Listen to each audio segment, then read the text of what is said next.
Hey guys, Kirk here, and thank you for joining me on a new video on the channel. In this week's video, I am going to be implementing normal logic and detailed normal logic into our master material. This could potentially be the last video of the series. Well, on paper it is for what I planned out on paper, but when I think about it, I do want to implement what are called material parameter collections, or PMCs for short. And what these essentially do is allow you to control aspects of your shader over a multitude of material instances. So what I mean by that is, if I come to the logic, if I apply a material collection into like my brightness, desaturation and contrast, maybe normal, I can apply what's called a parameter collection, or a material parameter collection to this master material, and then every material instance that I create for my props in the scene, I could change my brightness and contrast and normals and all that good stuff from that one collection, and it'll affect multiple material instances throughout my scene. But yeah, like I say, I'll showcase that at a later date. So this is potentially not the last video of the series, but we'll see.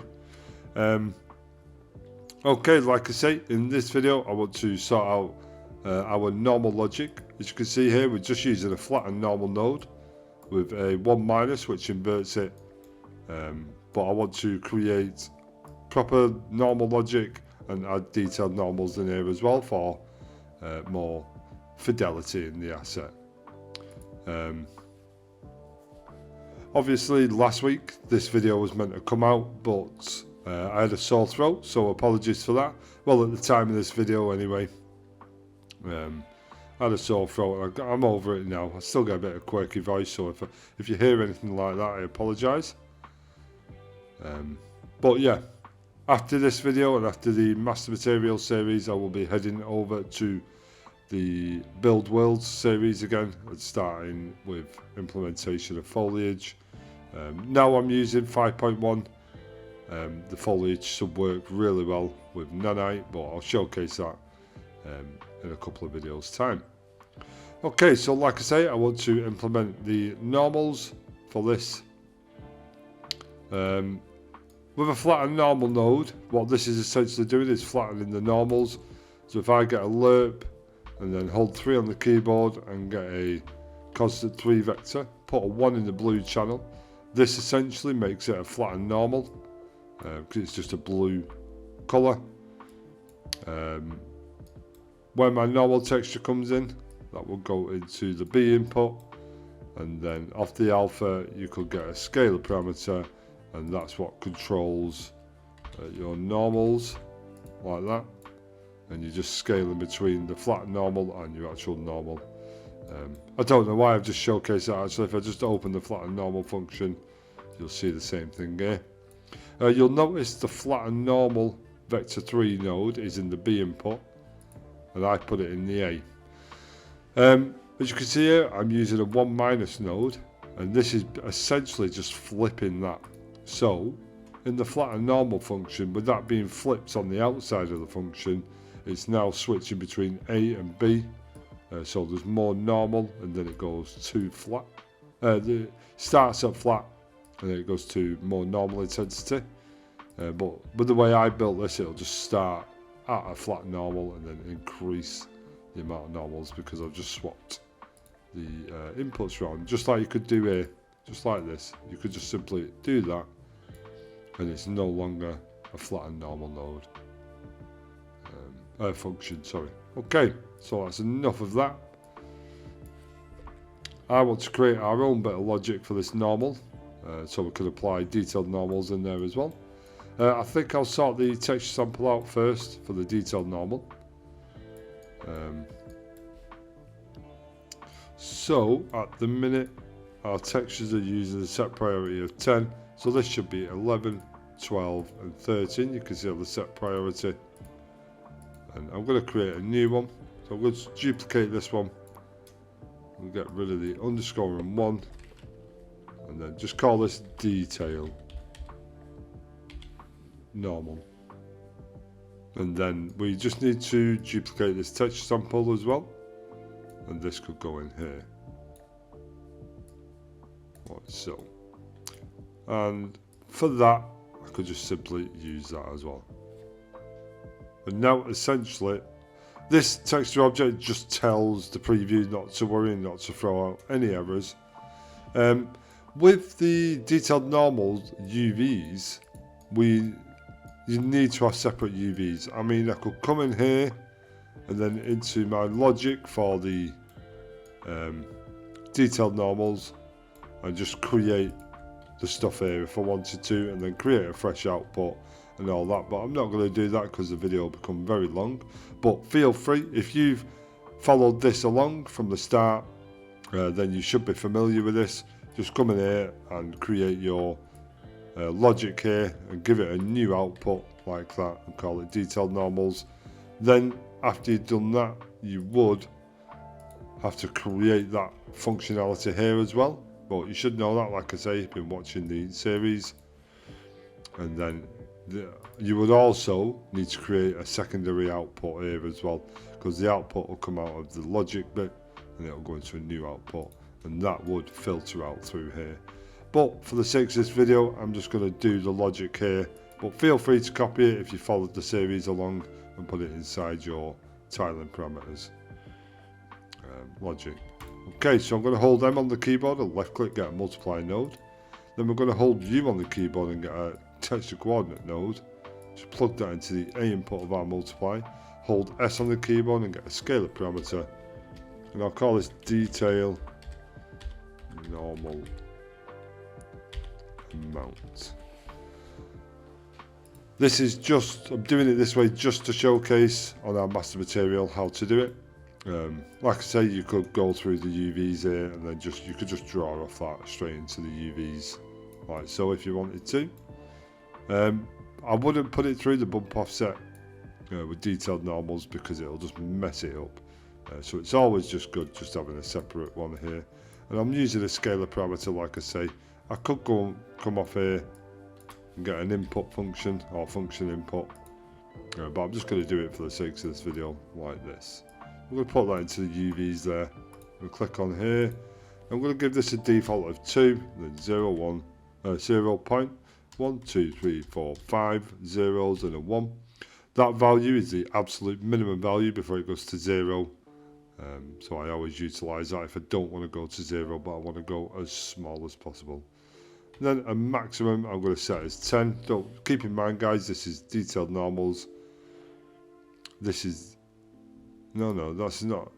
Hang on a minute. Sorry, guys, I've messed up already. So detailed normal UV scale.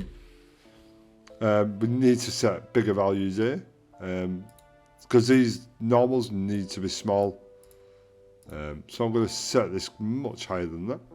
I'm going to set it to 150 to start with. This could start at 10 and then maybe 500 as a maximum, like so. Now I've got my material instance open here. I'm going to utilize the category names. I've got 03-mesh options. I'm going to set a normal category.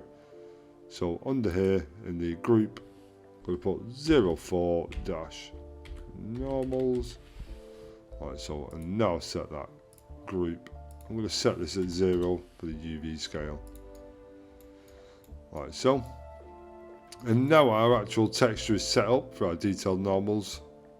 I'm going to build the function up, the logic now for the normal, and then we can just insert that into it. Okay, let's just showcase. As you can see here, I've got my normal intensity, which is the flattened normal node here. And you'll see if I can increase that normal intensity and decrease it, like so. You can see there with that slider what I've just showcased, 0.5 zeros and a 1. That's the absolute minimum. You can see I've used it a few times there, which is fine, but yeah, they're good normals. If anyone's wondering what normals are, there is lots and lots of information out there on normals and how they work, but essentially what a normal map does is it holds lighting information and it reacts to the direction of which your light is hitting the object. So if I increase this normal intensity now, essentially it's just increasing the strength of that normal texture, which enables us to get a few more shadows on the nooks and crannies around the normal texture. And it's all based off vertices and actual normal direction of the object. But like I say, I may do a video in the future where I go into detail about what normals are. But for the sakes of this video, because it's just the master material, I'm just going to build the logic up. But yeah, like I say, I'll probably do a video on explaining normals quite soon.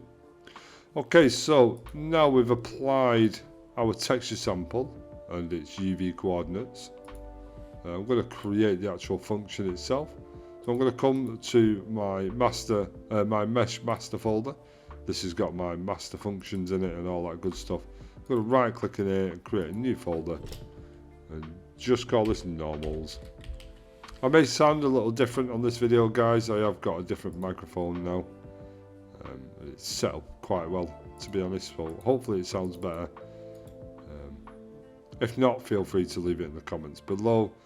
So now I've created the normals folder. I'm going to right click, go to materials and then material function. This is going to be the final product of my normal function, so I'm just going to start with a KM, which is my naming convention.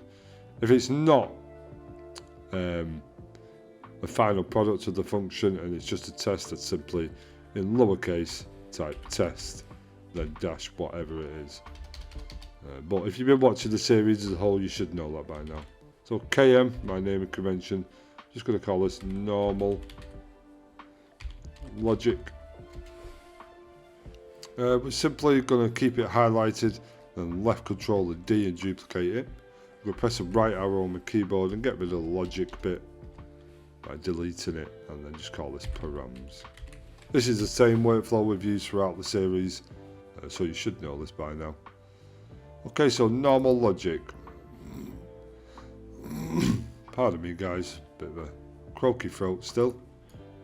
Okay, we can actually remove this material instance now, create our bit of space. So what I'm looking for is an input for my normal texture and an input for my detailed normal texture. I'm not going to use texture 2Ds like these. I'm going to actually use vector 3s.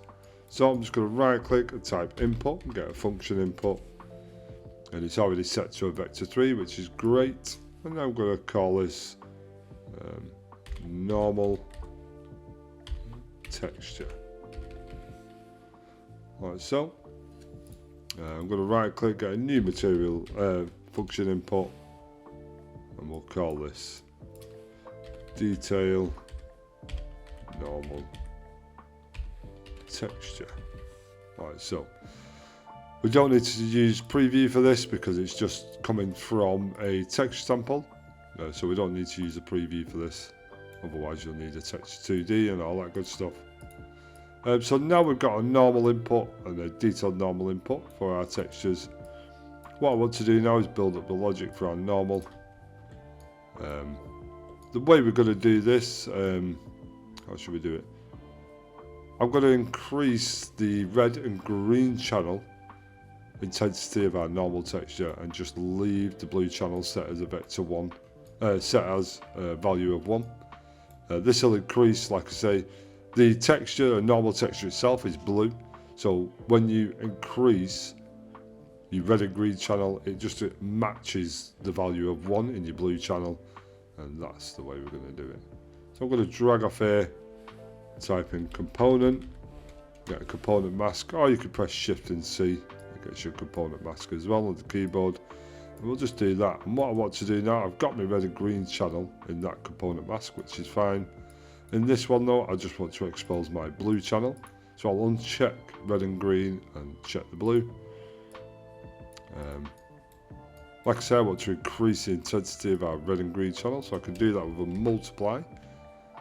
Get a multiply node in here, and this will enable us to increase that value. So input, we'll get a function input in here, and this will be called normal amount. Alright, so I am going to give this a preview. Essentially, this preview value here is red, green, blue, and then alpha. So as you can see, the tooltip comes up, it says X, Y, and Z. That relates like a component mask to your red, green, and blue. I could essentially put the values in my red and green, but I'll just use the preview, and then I'll press 1 on the keyboard and get a constant 1 vector. And in here, my default value is going to be 0.8. Like so. Just make this a little bit neater and tidy. And what I want to do now is just to add the value of 1 to my blue channel. So I'm going to get an add node in here. And I could just leave the B value set at 1, which is completely fine. Then all I have to do here is just append them two together. If I get the append vector, it appends both vectors, or should I say both values of the lot. Just appends them together. And then that could go straight into the output. And now we've got our normal intensity set up. Let's make this a bit more neater and tidy. Like so.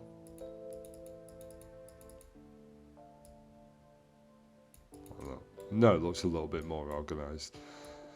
Okay, so for the detailed normal, we could use the same logic here. So I'll just left control, highlight it all, like I've just done.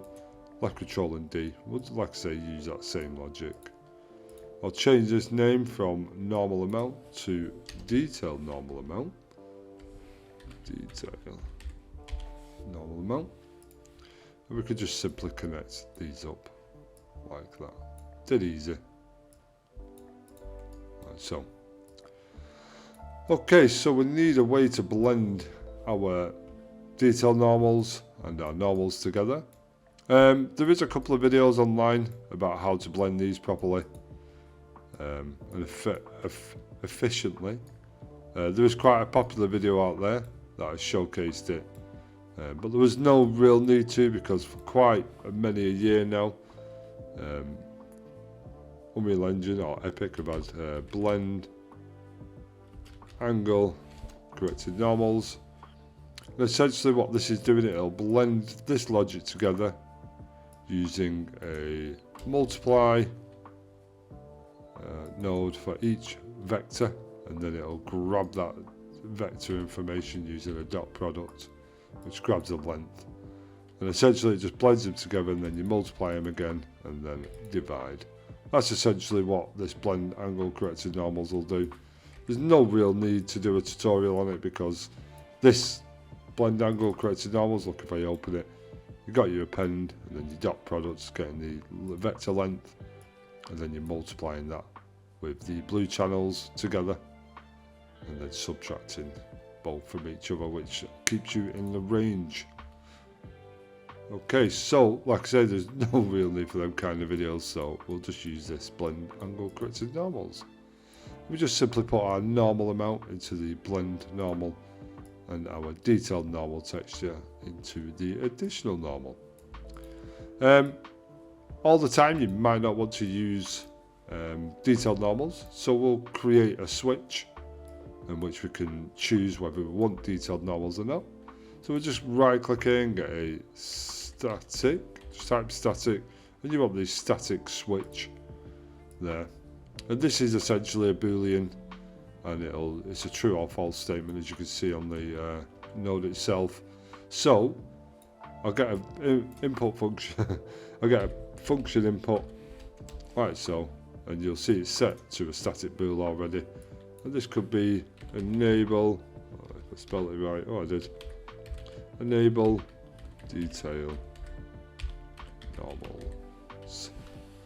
Right, so 2 question marks on the end, enable detail normals. Okay, so we'll set a preview here, which is fine. Now I'll drag off this preview and just type bool. We need the static bool, and this just helps with the preview. You don't necessarily need this, but you do get errors down the line at big material if you don't have it. It's just as easy to add them, to be honest. So yeah, so if I want to use my detailed normals, I would have to, because we're blending both normals and detailed normals together in this function, If I want to use detailed normals, I will plug this result into true. And if I'm not using detailed normals, I could simply put this into false.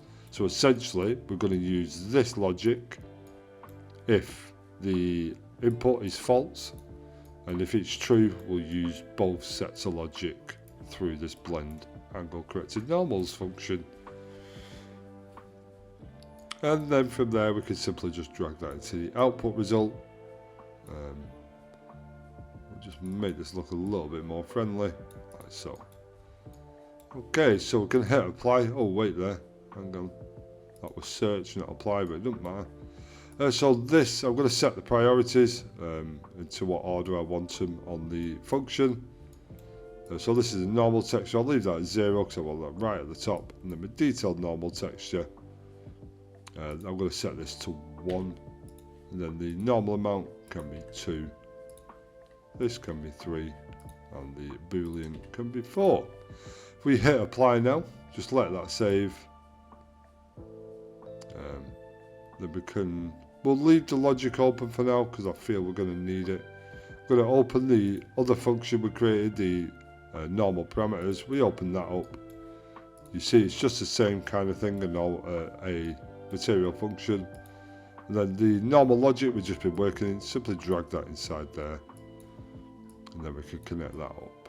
Right, so you'll see we're getting errors, but don't worry about that just for now. It's just these inputs at the top, the normal texture, detailed normal texture.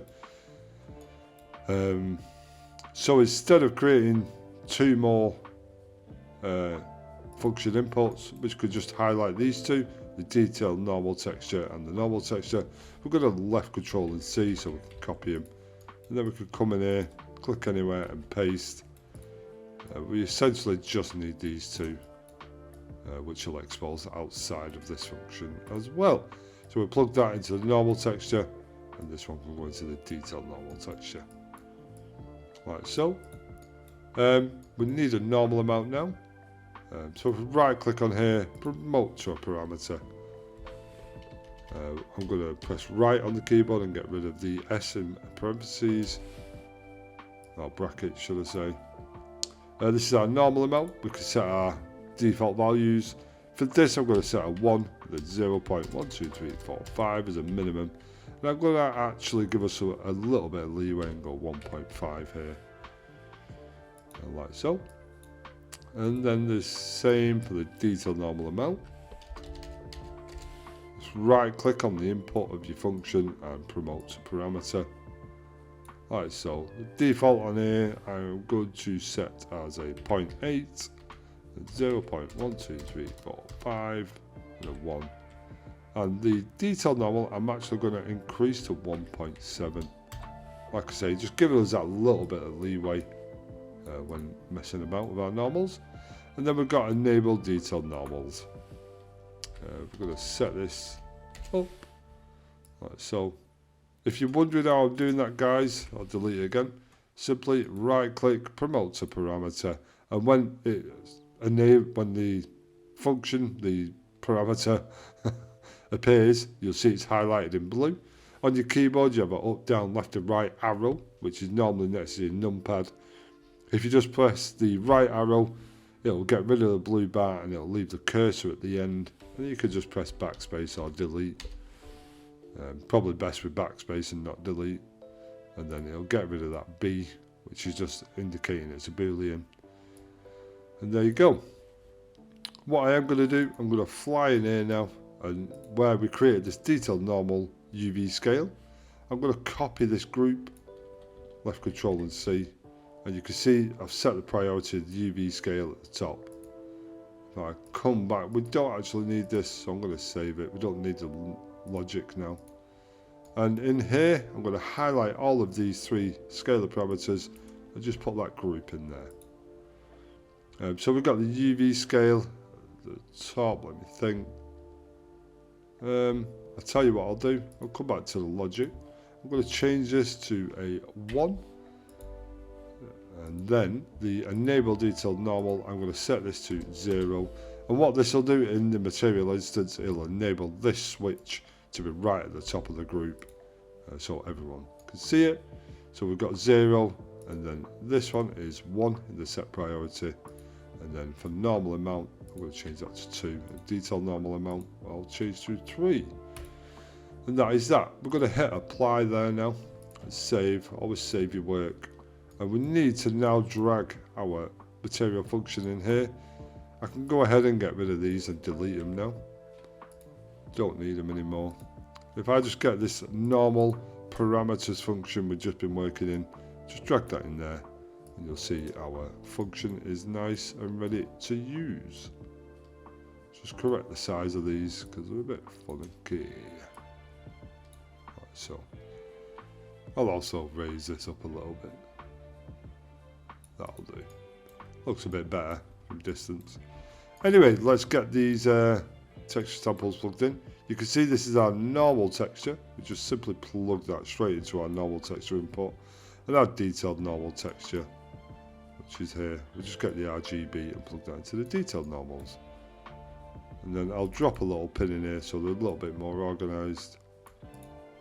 And another pin here. Like so. We can leave that like that. We could just put this into our normal input. Like so. Put a pin here so it looks a bit more neat and presentable. And okay, and there we go. Can hit apply. Let's hope it doesn't crash. Oh, we seem to be fine. Let's go into here now. Let compile its shaders. Keep in mind, guys, that I am using the new Unreal Engine 5.1. If you haven't installed 5.1 yet, 5.1, and you're worried about doing so because of your master material, don't worry about it. Install the new engine, launch the engine from the top of your of the Epic launcher, where you can just click launch. Don't double click the project, just click launch on your new 5.1 version, and then once the dialog box opens, you'll be able to choose the project from there. Then click on your project and open it from that window instead, and that way you'll get all the functionality of 5.1 being compiled into your project.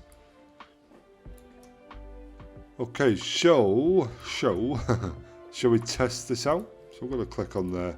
I'm going to open our material instance, drag this down here, and let's have a look in our material instance. Okay, bit fidgety this. Let's drag this down.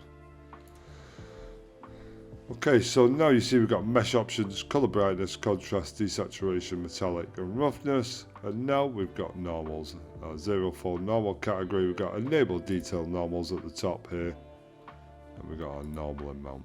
Let's test our normal amount first. Oh yeah, that's working really nice. With the functionality that I did it with the multiply on the component mask on the X and Y or red and green channel, you'll see you get a smoother transition than just using the flat and normal variety, if you like, with the lerp. You get a nice transition with them normals, which is nice. Okay, that's set to 1. Let's enable detailed normals. Detailed normal UV scale and detailed normal amount. I'd like to swap them 2 round actually. Let's just have a look. We'll open our params. So we've got our normal amount. We'll change this to a set priority of 1. And what this is going to do, it's going to put our normal amount in the material instance above the detailed normal UV scale. I just need to come back in here and change this to a 2. Hit apply in both of them. Like so. And now they've swapped around, which is what I am looking for. Okay, so let's test our detailed normals before we wrap up this video. Let me think actually. Sorry guys, I'm missing something here I think. So functions, master function. I'm going to go to my master params. There, detailed normal texture. I have missed it. Oh, it's already there. That's fine. I think I did that this morning, yeah, because I did actually test this out this morning. Yeah. Okay, so that should be fine. We could just simply, what you would need to do it is, because we created this inside the logic here with the input, you would have to go to your master material parameters and insert a detailed normal texture, just like we did earlier in the season with the albedo texture, stack texture and normal texture. Just apply a detailed normal texture. You could right click on here and promote it to a parameter if you like, and you'll see we've got our parameter there, but I've already got this one here, so I'll remove this and just add this in like so. You could come in here and set, you can see I've got a flat and normal here, which is fine. For this now, if we hit apply there, you'll see we'll get a new texture here, which is detailed normal texture. From there, you could apply any texture that you want. Let me think. You could probably get away with using both of these if you wanted to, but that's completely up to you. I prefer having a separate detailed normal texture input, and then I can put whatever normal I want in there in the long run. Okay, so let's test these normals. I feel this video is a bit long now. So detailed normal amount, let's increase that. Oh yeah, I can see that. Or can I lower that scale? There you go. I lower that scale down a little bit. And I can increase that normal amount now. But get a little bit closer to the object. You can see if I open this normal, wherever it is, you'll see I'm getting these lines. I'm not sure where this is from, normal 4K, I don't know. But you can see these lines in the normal here. And you'll see on the asset we're getting them lines as well. Like I said, I'm not sure with YouTube compression, but I can certainly see them there. These lines we're getting. If I increase that intensity and lower it, you'll see there. We're getting a nice blend of normals. It's probably not a normal map I'd use for detailed normals, but it's just what I had lying around, to be honest. So I could increase them, as you can see there. Even though I set a maximum of 1.7, I could still click on it and go up. You know what I mean? 50, look at that. 0, 1, 2, 3, 5, 10. Yeah, definitely working. Like so. So the UV scale I'm going to put at 80. It's a little bit smaller. And then from a certain range, I enable this again 50. You can clearly see the detailed normals are working. 2, 1. What's that set at? 0.8. That's fine. So there you go. Now we've got detailed normals on our asset. When we get up close and personal, it's pretty good. Depending on how blurry these normals are. What resolution are them in? So 2K. So yeah, that's why they're a little bit blurry close up, because they're in 2K as well, whereas that detailed normal is actually 4K. Okay, so that seems to be it. Now we've added our detailed normals and normals to our master material. You can feel free, guys, if you want to, by encompassing all this into your material function like this. That is down to you. I may do another video on doing that, on cleaning up our material so it looks a little neater. But yeah, that should be it for this video. We've got normals and detailed normals now. Hopefully this helped. If it does, leave us a like and a subscribe, and I shall see you in the next video where we will be looking at utilising build worlds. If you've not checked that series out, I'd highly recommend it. The link will be in the description. So go check it out, and I'll see you in the next one, guys. Thank you. Bye.